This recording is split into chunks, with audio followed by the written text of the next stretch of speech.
Hi, Joe and Lois here with the Coaching Business Initiator. We're so excited to be talking with you today. We've talked to you in the past about identifying your ideal client, so your avatar. We've talked to you about identifying your target market or your niche and why those are so critical, because both those points are critical to your coaching business. Today, we wanted to shoot a really quick video for you on what's called a unique selling proposition. And Lois is going to dive into that a little bit with you and just share with you why that is so important in your coaching business. So Lois, take it away. So this is not mine.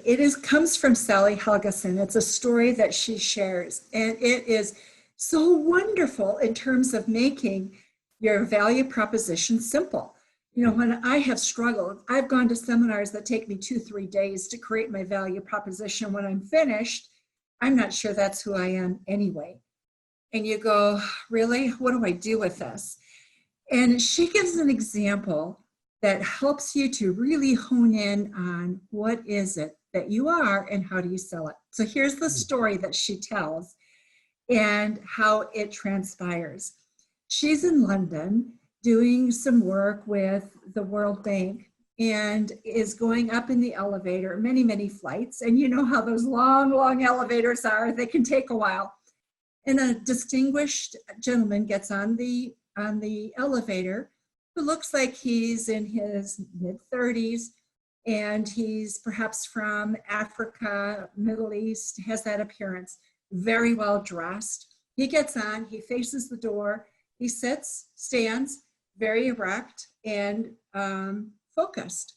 Very soon, another gentleman gets on the elevator, a little older, perhaps in his 50s, also very distinguished, clearly at the top of his game in the way he carries himself. And he turns to the gentleman standing next to him, that's the younger gentleman, and says, "What do you do?" And the gentleman says, I'll make up his name. I'm Ahmed Zachary or something like that. I am an IT specialist and I work with XYZ company. And my passion in life is to solve food problems for Africa. And I know I can be very successful with that because I speak several of the native languages. I grew up there, I understand the problem, and I know I can make a contribution. And he hands him his business card, puts his hands down to his side, and is silent. The elevator continues up. The other gentleman gets off the elevator and turns to this younger gentleman, and he says, I think I have somebody I want to call you today.